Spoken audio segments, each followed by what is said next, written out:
All right, we're ready to go. So welcome everyone. Thank you so much for joining this workshop all about improving mood with food. So you're going to get some really great information as well as tangible tips on how you can improve your mood, your brain health and cognition all through nutrition and essentially really holistic means. So my name is Laura and I am a certified holistic nutritionist as well as a mindfulness facilitator at Verger Wellness Clinic.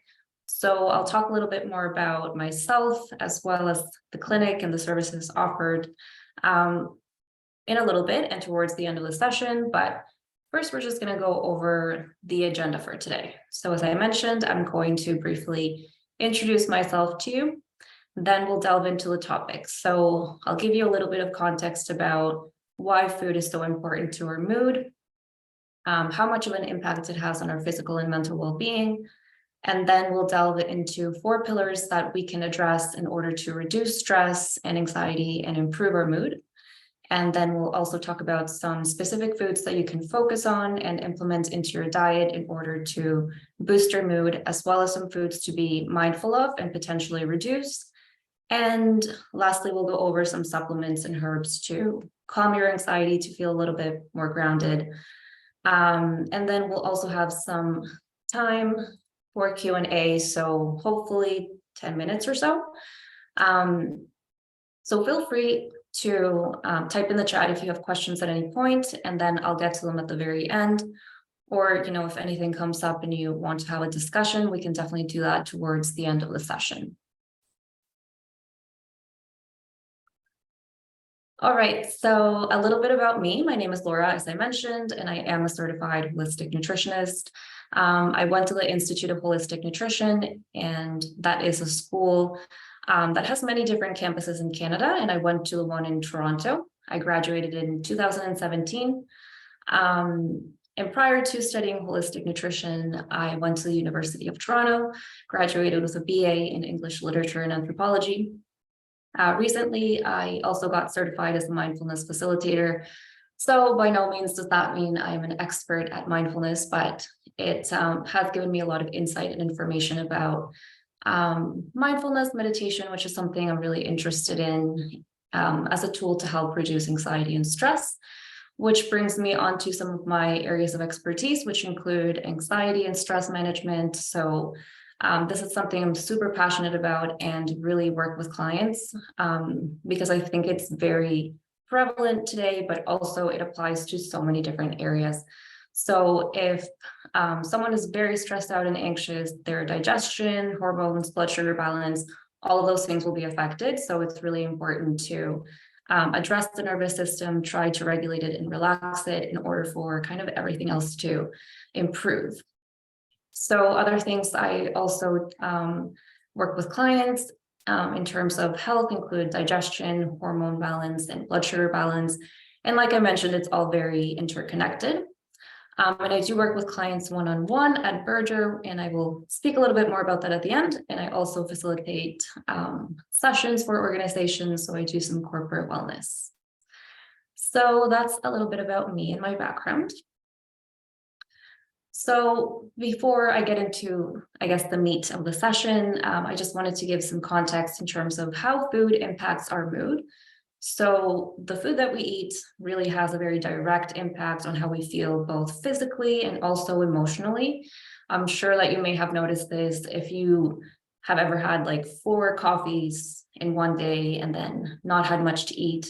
How you feel is probably very wired, maybe a little bit stressed and anxious, versus eating really nourishing and balanced meals, like nourishing your body for weeks. And then you kind of just feel that difference in your not only physical, but mental health. So it's not only what you eat that can make you feel really energized and calm, but also how you eat it. So being mindful of if you're eating when you're rushed or stressed or when you're in meetings, are you chewing your food thoroughly? So it's not just what you eat, but also how you eat it and what state that you find yourself in that can also really affect your mood and your body as a whole. So understanding how food really affects our mood and our physical and mental well-being helps to empower us to make decisions that really align with our goals, our physical and health goals, and our values as well. So it's not just me who says this. I wanted to insert this quote from the National Library of Medicine. This is from an article that was published in 2018, and it just basically says that a high consumption of vegetables and fruits was associated to lower odds of depression and psychological distress, as well as lower risk of depression and anxiety in women and men. So, I mean, I don't think we necessarily need studies to prove this. Like, we know that eating a healthy diet will help us physically, but it's also really important to note that it affects us so much on a mental and emotional level. So now we're going to get into the 4 pillars to ease stress and anxiety and make us feel more calm, relaxed, and energized. So the first one is whole foods. And I don't mean the grocery store or the company. I mean incorporating more whole foods into our diet, which essentially means foods in their whole form that are minimally processed. So when you go into your grocery store and you go into the produce aisle, you see fruits and vegetables, purchasing meats, dairy products, eggs, grains. All of these are examples of whole foods that are minimally processed. So why is it so important to consume whole foods? Well, the first point is that nutrients are more easily recognized and absorbed by your body. So your body's going to have a way easier time digesting, breaking down something like an apple, like the nutrients in the apple, and absorbing those nutrients, as opposed to digesting, breaking down, and absorbing the nutrients in something that's very processed. So it's just easier for our body to be able to recognize the food and absorb the nutrients. Whole foods also help us to prevent nutrient depletions. So especially within the context of being stressed out or anxious, our body can more quickly burn through nutrients. So we'll talk a little bit more about that in a second, but if we're burning through nutrients more or faster, we also need to replenish them. So whole foods will be very nutrient dense and help us to replenish those nutrients. The next point is it provides us with nutrients that help to balance our mood and our cognition. So these can be nutrients including B12, vitamin D, magnesium, and we'll talk about some more specific ones later on. Whole foods also help to support a healthy microbiome and digestion. So really helping to support the healthy bacteria in our gut and just overall helping with digestion. And lastly, when we consume more whole foods, we're more likely to feel satiated and satisfied. So we avoid kind of snacking throughout the day or, eating processed foods that don't make us feel the best. So eating whole foods is kind of also a very simple way of just eating a healthier diet. There's a lot of diets out there. If you search on the internet, and it can get really confusing to know what's healthy, what's good for you. But eating whole foods, it's just a very simple and also affordable way of eating healthier that's sustainable, and it's not as confusing as following a fad diet.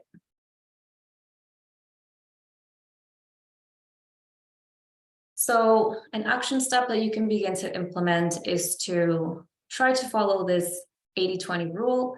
So I don't necessarily like the word rule when it comes to nutrition, when it comes to wellness in general, but it's more of a guideline. So you don't have to call it a rule, but the premise of it is that most of your food, like 80% of it, will be whole food. So it will come from vegetables and fruits, whole grains, meats, fish. And then 20% of your diet can come from fun foods. So whatever it is that you really love to indulge in, whether it's ice cream or cookies or donuts, whatever that is for you, it's great for us to indulge in these foods that really help to nourish us on a soul level, right? And then prioritizing whole foods most of the time and still making it enjoyable is key to making it sustainable. But just making sure that most of our diet comes from something that's nutrient dense. So AKA whole foods, and then we can still indulge in fun foods every now and then. So pillar number 2 is to avoid toxins in food. So what are toxin-free foods? Essentially foods that are free or not overly saturated in food dyes, additives, and different chemicals.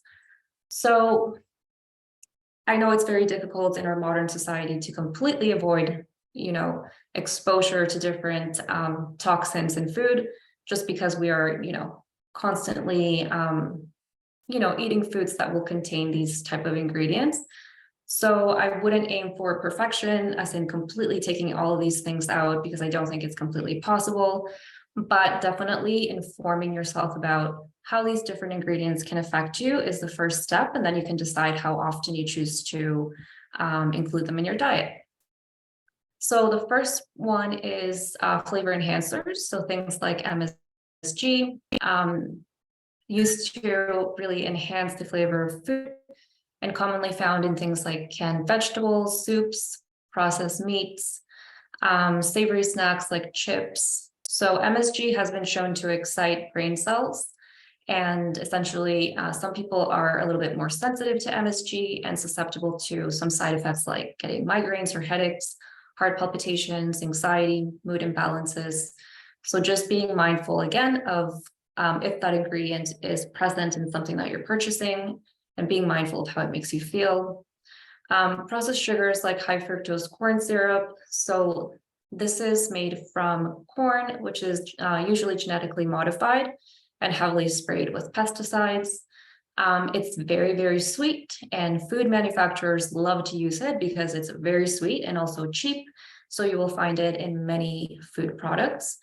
It can definitely affect our gut bacteria and our blood sugar balance, our mood. So you just want to also be mindful of this ingredient. Artificial sweeteners like aspartame, sweet and low, have also been shown to affect the gut bacteria. So leading to dysbiosis and also really affecting our brain health, particularly aspartame. Food dyes, so things like yellow dye number 5, different dyes that you can find in the list of ingredients in food, can also trigger anxiety and mood imbalances. And particularly for food dyes, they're found in pretty much a lot of candies and things that kids will eat. So just being mindful of that, because certain dyes like red dye number 40, yellow dye number 5 have been shown in studies that they increase hyperactivity in children with or without ADHD, and they can also cause mood imbalances in adults. So they're meant to be very kind of enticing and alluring. They add a lot of color and fun to foods, but they can also have some side effects. And then pesticides, they can actually break down the gut membrane, so the gut lining, which can cause our gut lining to become permeable, which can cause a lot of inflammation. So that's known as leaky gut, and they can also impact our gut bacteria and affect the ability for our bodies to make feel-good hormones like serotonin, which is our happiness hormone. And I'll talk a little bit more in detail about all these different hormones in a second.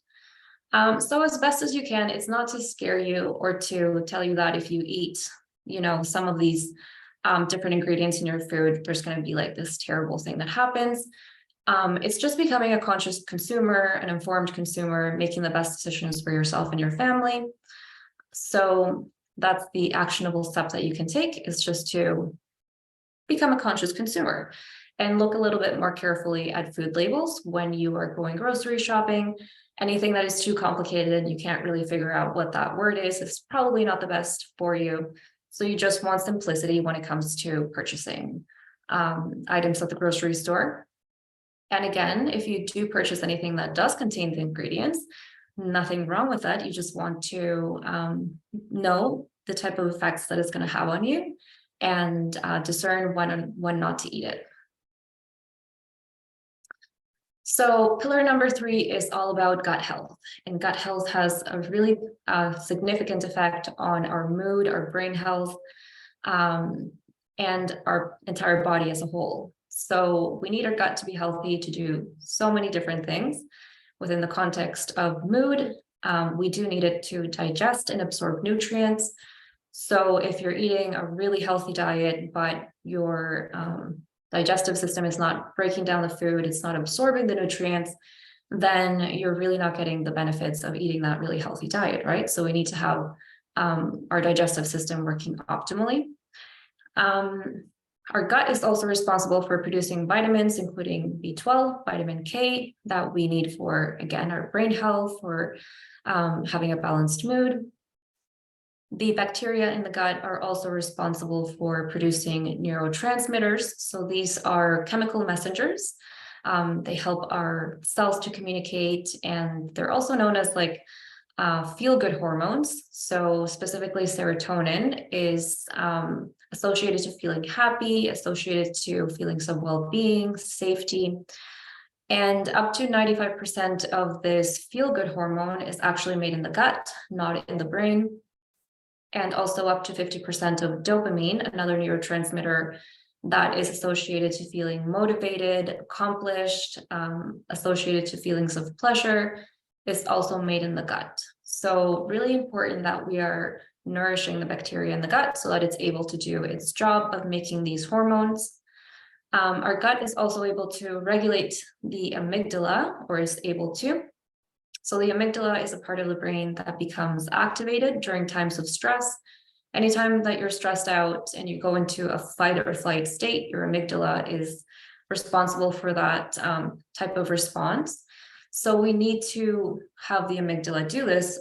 We need to have it be part of the fight or flight response, but we don't want it to be overactive. And the gut helps to kind of balance it out and regulate it so it's not over working.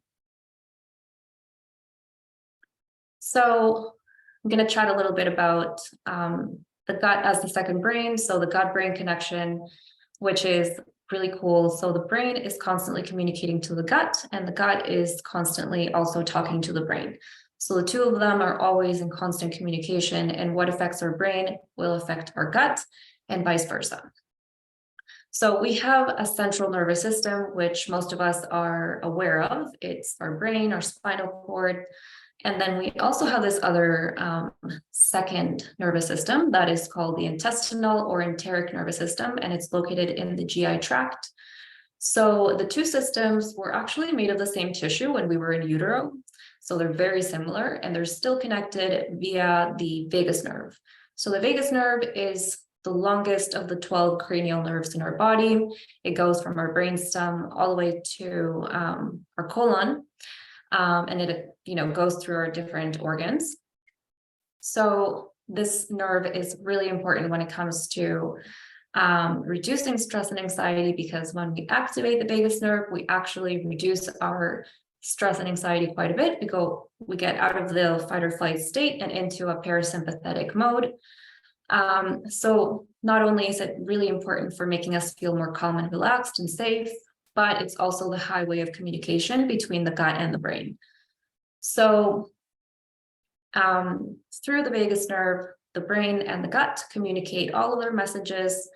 And this second brain contains millions of neurons, and it has a huge impact on our mental and emotional state. So another reason to really take care of our gut, because we want it to be sending messages to the brain that we're safe, that we're happy, that everything is good. So an action step when it comes to gut health is to incorporate more gut healing foods into your diet. And this includes things like probiotics, prebiotics, and anti-inflammatory foods. As I mentioned, I'll go more in depth into specific foods and, what are probiotics, what are prebiotics in just a second. But that's an actionable step that you can take today. And there are exceptions if you're on certain diets where you can't eat certain foods like garlic and onions. You would be kind of more restricted, but overall, these foods are very supportive to the gut. So pillar number three is all about blood sugar balance, which is so key when it comes to our mood, when it comes to having stable energy levels, mental clarity. So many different things are contributed to blood sugar balance. So what this means is eating balanced meals at regular intervals with the right macronutrients. So macronutrients are proteins, fats, and carbohydrates. Why is it so important? When your blood sugar is out of balance, when it's spiking and crashing throughout the day, cortisol is released, your stress hormone, and that's going to increase anxiety, increase stress. And when you crash, it's just going to make you feel really down. So it's kind of like a roller coaster, which I will talk about in a second. So when we balance our blood sugar, we actually have more energy, more stable energy throughout the day. Our mood is better. We have more hormonal balance, which is really important, more mental clarity. And we also put less physical strain on our body because our body works really hard in order to keep our blood sugar balanced. In long term, we can also prevent things like type 2 diabetes, and preventing type 2 diabetes also helps to prevent different types of dementia like Alzheimer's. So this is the blood sugar roller coaster that I was talking about. This is what we want to avoid. So going into it in a little bit more detail, to give you an example, say you wake up in the morning and for breakfast you have a really decadent, sugary, delicious donut, and you have an iced coffee. So nothing wrong with having this. I'm not saying that there's anything wrong with that. But I'm giving you the kind of the walkthrough of what would happen physiologically. So when you eat something like this, because it's very high in refined flours, carbs, sugar, essentially a very simple carbohydrate that's going to break down into glucose or sugar into your bloodstream pretty quickly. So then your body is going to kind of be flooded with sugar or glucose in your bloodstream. So in response, your body is going to tell your pancreas to secrete insulin. Insulin is a hormone that essentially kind of sweeps sugar or glucose from your bloodstream and puts it into your cells to be stored for energy. And because something was consumed that was so quickly turned into sugar, it's also going to be used very quickly, and our body will burn through it very fast in terms of using it for energy. So then we kind of crash and we feel fatigued. We may feel down, kind of like depressive symptoms. Brain fog can happen here. So in order to rebalance, your brain is going to send signals to your body to produce cortisol, the stress hormone. So then your cortisol is going to spike, and that's going to make you feel anxious.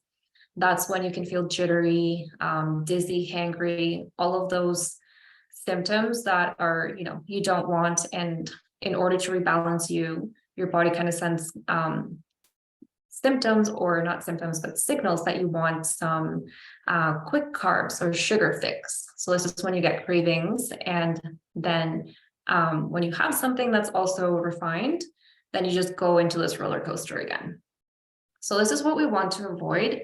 When it comes to blood sugar balance, you don't want to be in this roller coaster. You want to have stable and balanced blood sugar.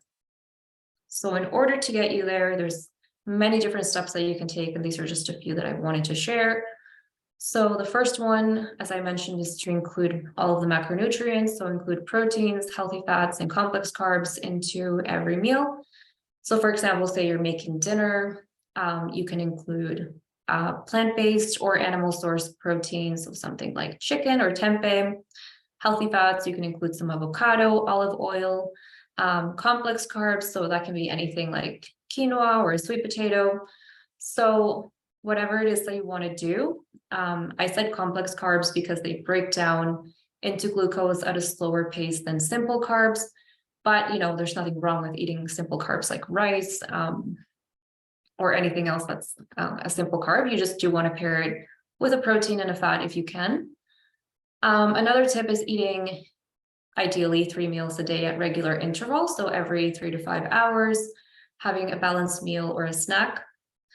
Try to eat breakfast 30 to 60 minutes upon waking. So the reason behind this is when we wake up, our cortisol levels will be at the highest level. Because our body wants us to wake up, to have energy, so our cortisol is up. And then when we continue fasting for hours and hours until 12 p.m., 1 p.m. or later, our body interprets this as an additional stress. So it's going to release even more cortisol, and that's going to leave us feeling anxious and more stressed. So that's why it's important to eat within that 30 to 60-minute window, and to include protein, ideally 20 to 30 grams of protein if you can.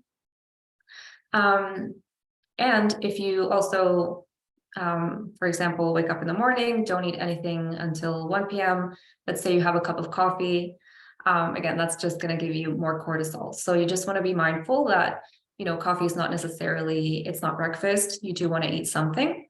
And, I'm not saying that you have to aim for perfection, because I know people's schedules change, and not every single day are you going to be able to have breakfast 30 to 60 minutes upon waking. So that's just a guideline and recommendation for you to follow. But I know life happens, and it's not realistic to make it like every single day. And the last point is to try to avoid foods that spike your blood sugar, like candy, soft drinks, processed breads and pastries, store-bought fruit juice. So just things that are going to be very easily turned into glucose and spike your blood sugar. Obviously not saying you can't have these ever, but just being cognizant again of how they affect your body and how they make you feel. So foods to focus on. As I mentioned, I was going to go a little bit more in depth in terms of different foods that can support our mental and emotional well-being. So these are all different nutrients that you can incorporate into your diet, and foods that you can incorporate. I think ideally you want to go for a food first approach. So really just trying to see how you can level up your nutrition, include really nutrient dense foods into your diet, which will be easier for your body to kind of process all of that. And then supplements can be supplementary to your diet. So first you want to begin, checking in with your diet, seeing how you can level that up. And then you can begin exploring supplements. Definitely, if you need to have additional support. A food first approach is also, I think, a little bit easier on your wallet. So you want to level that up as much as you can.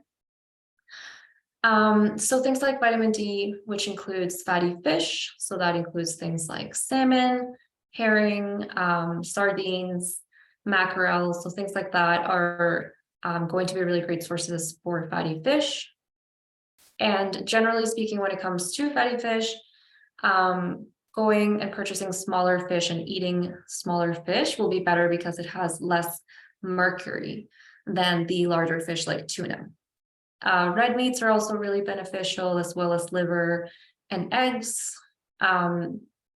Foods that are high in omega-3 fatty acids are very anti-inflammatory, healing to the gut, and also nourishing for the brain, for the nervous system. So things like, again, fatty fish, eggs, and you can also find some plant-based options in terms of flax seeds, walnuts, cold-pressed olive oil. B vitamin-rich foods are also really important and supportive for the brain and for our mood. So again, fatty fish, you'll see that in a lot of the different categories. Spinach, liver, eggs, beef, and poultry, clams, and different types of seafood, oysters, and legumes. So B vitamin-rich foods you'll definitely find in a lot of animal sources, but you can still find some in some plant-based sources. Magnesium, very important, and I'll talk about magnesium a little bit more in a second, but food-based sources include dark chocolate, so 70% dark chocolate or higher, cacao, avocados, almonds, and bananas are great sources. Zinc is also really beneficial, and you can find it in oysters if you like that, red meat, and then there's also plant-based sources. Prebiotics and probiotics. So probiotics are the beneficial bacteria that you can find in, or that you can get into your digestive system through fermented foods. So things like kimchi, kefir, sauerkraut, yogurt, different fermented vegetables will contain good sources of beneficial bacteria. So you can consume that in order to really supplement the beneficial bacteria that's already in your gut. And then prebiotics are the food that your probiotic bacteria loves to eat. So just like we need food in order to thrive and survive, our probiotic bacteria also needs food. So it loves to eat things like asparagus, sweet potato, onions, garlic. So there's a lot of prebiotic foods that we can benefit from eating, and then will nourish our probiotic bacteria. Anti-inflammatory foods, so things like turmeric, ginger, fatty fish, avocados, blueberries, all really anti-inflammatory, beneficial for the gut and for the brain. And then healthy fats. So fats are really important. Up to 60% of our brain is actually made of fat. So we really want to nourish our body with healthy fats like avocados, like olive oil, fatty fish, eggs, nuts, and seeds.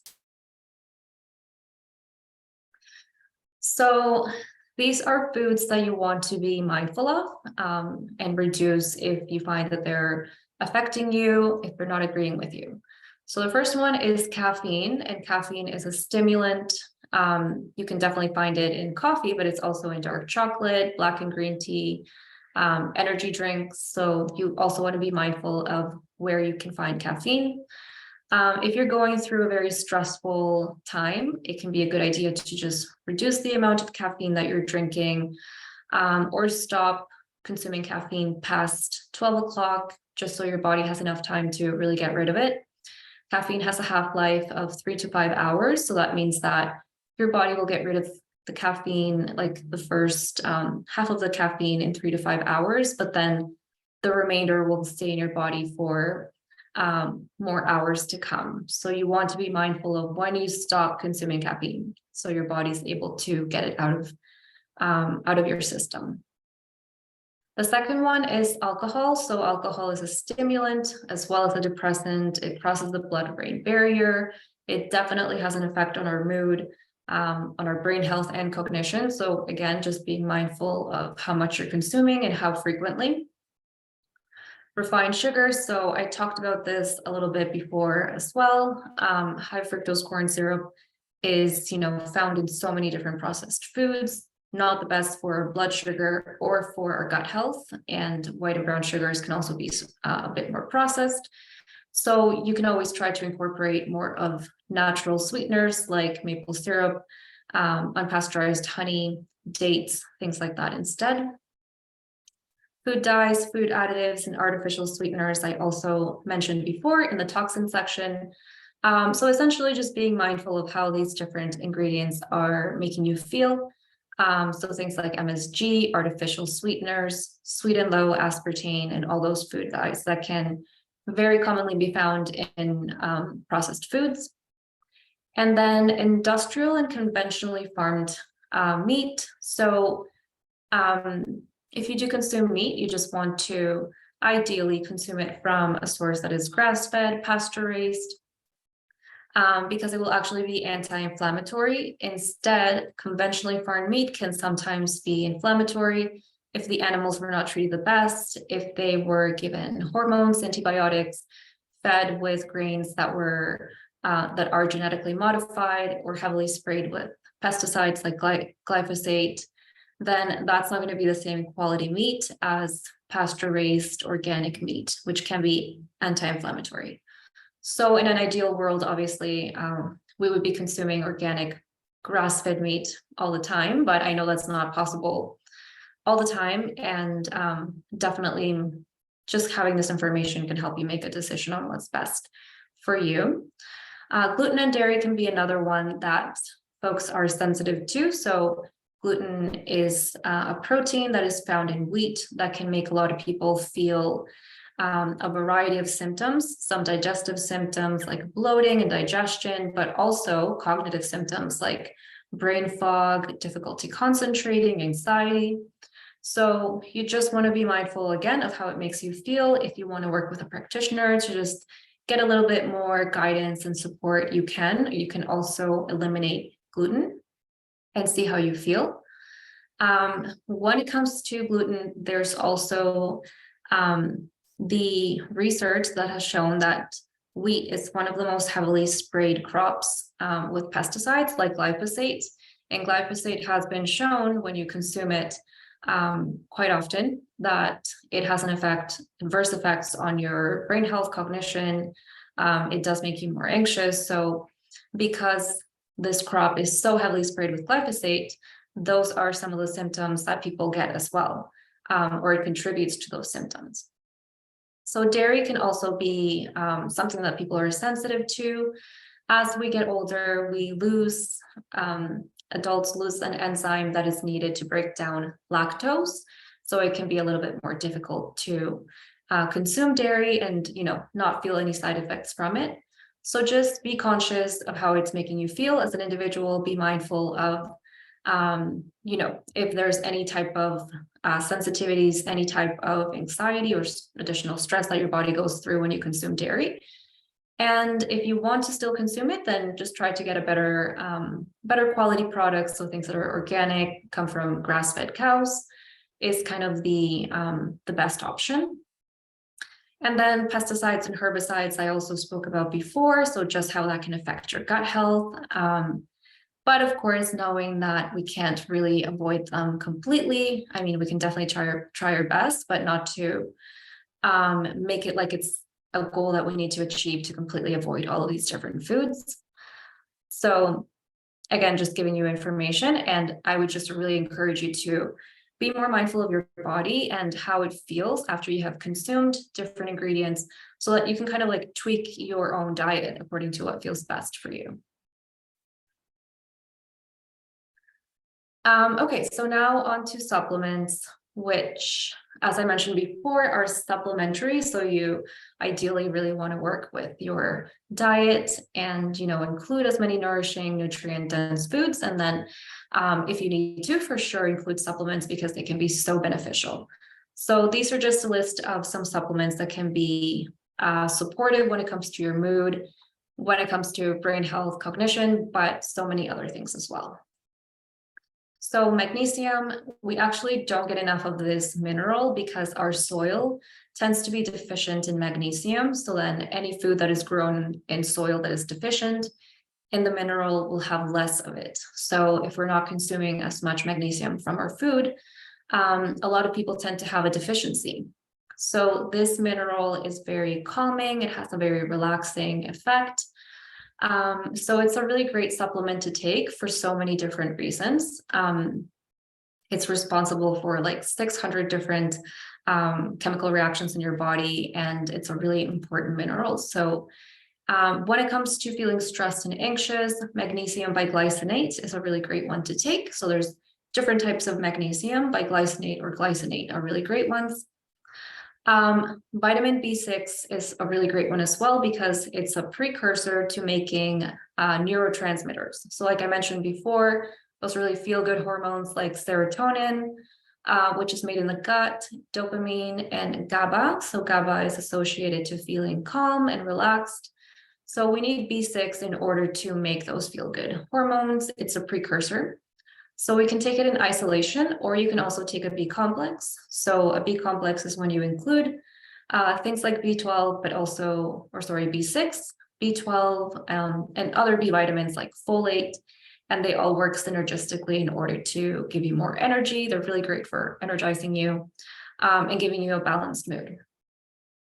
So vitamin D3, a lot of research has shown that this is beneficial for improving your mood. So especially since we live in a northern hemisphere, and during wintertime, we're not getting a lot of sun.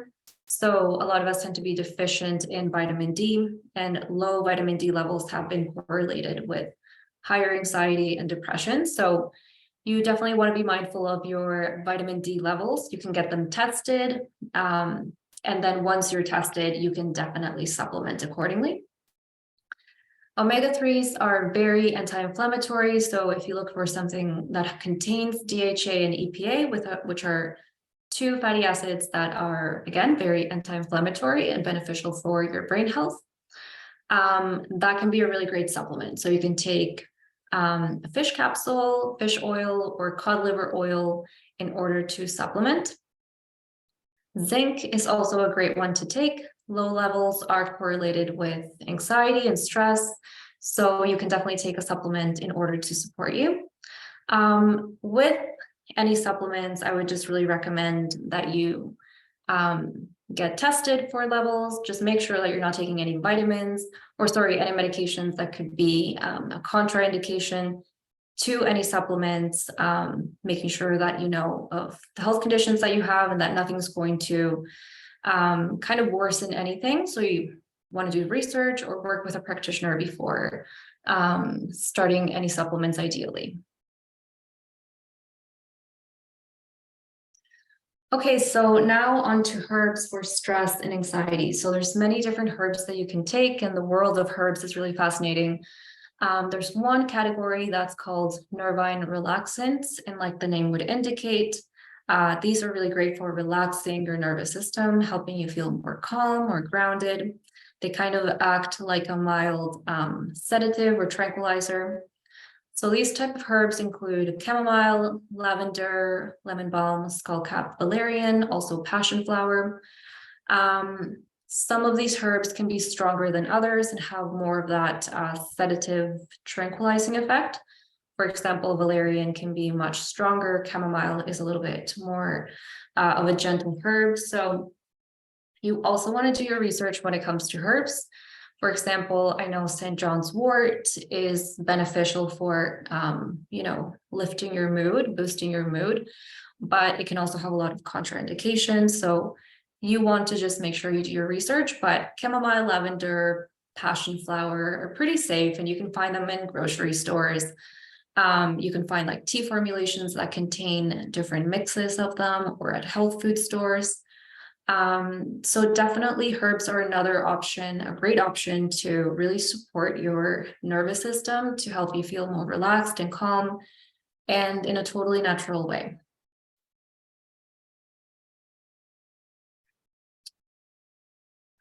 All right, so thank you so much for joining. It has been so nice to facilitate this session. I hope you got a lot from it, and I think there's a few questions, so I'll definitely get to that in a second. But first, I just wanted to chat a little bit about Verdure Wellness Clinic. So we're located in Uptown Waterloo, and it's a multidisciplinary clinic. So you can find naturopathic doctors, nutritionists, RMTs, chiropractor, and we all have a circle of care. So we work together in order to support clients. So it's a really awesome clinic, and I would encourage you to check out the website. So verdurewellnessclinic.com. You can also contact me directly at laura@verdurewellnessclinic.com. And I am a nutritionist there, so I offer different services. I have packages in which you can work with me, so in which we can work together in a very customized, individualized program for a couple of weeks. And I also have individual sessions in which we can work together and then have follow-up appointments according to what you need. So if you feel like you need additional support, I would definitely encourage you to reach out, and I would love to hear from you, and we would love to see you at the clinic. And now I'm just going to get onto some questions. So I'm actually going to just stop recording and then get to the questions.